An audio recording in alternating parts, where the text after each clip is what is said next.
جس وقت مانگی جائے قبول ہوتی ہیں۔ تکالیف اور دشواریوں میں حضرت جی مولانا یوسف صاحب رحمۃ اللہ علیہ کا معمول تھا 2 رکعت نفل پڑھتے تھے۔ پہلی رکعت میں سورہ فاتحہ کے بعد 21 مرتبہ وَجَعَلْنَا مِن بَيْنِ أَيْدِيهِمْ سَدًّا وَمِن خَلْفِهِمْ سَدًّا فَأَغْشَيْنَاهُمْ فَهُمْ لَا يُبْصِرُونَ سورہ یاسین کی 8ویں آیت، اور دوسری رکعت میں سورہ فاتحہ کے بعد 21 مرتبہ سورہ اخلاص پڑھتے تھے۔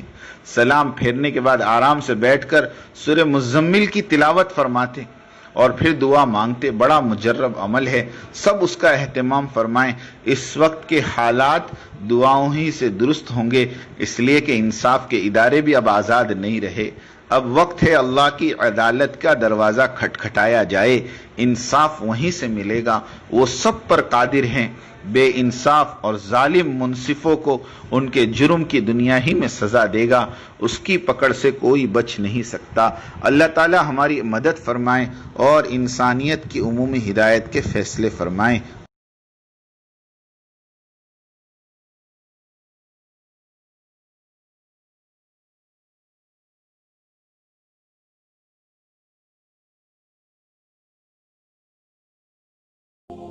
السلام علیکم ورحمۃ اللہ وبرکاتہ۔ شبہات کا ازالہ پیج کو سبسکرائب کریں اور بیل آئیکن دبائیں۔ سب سے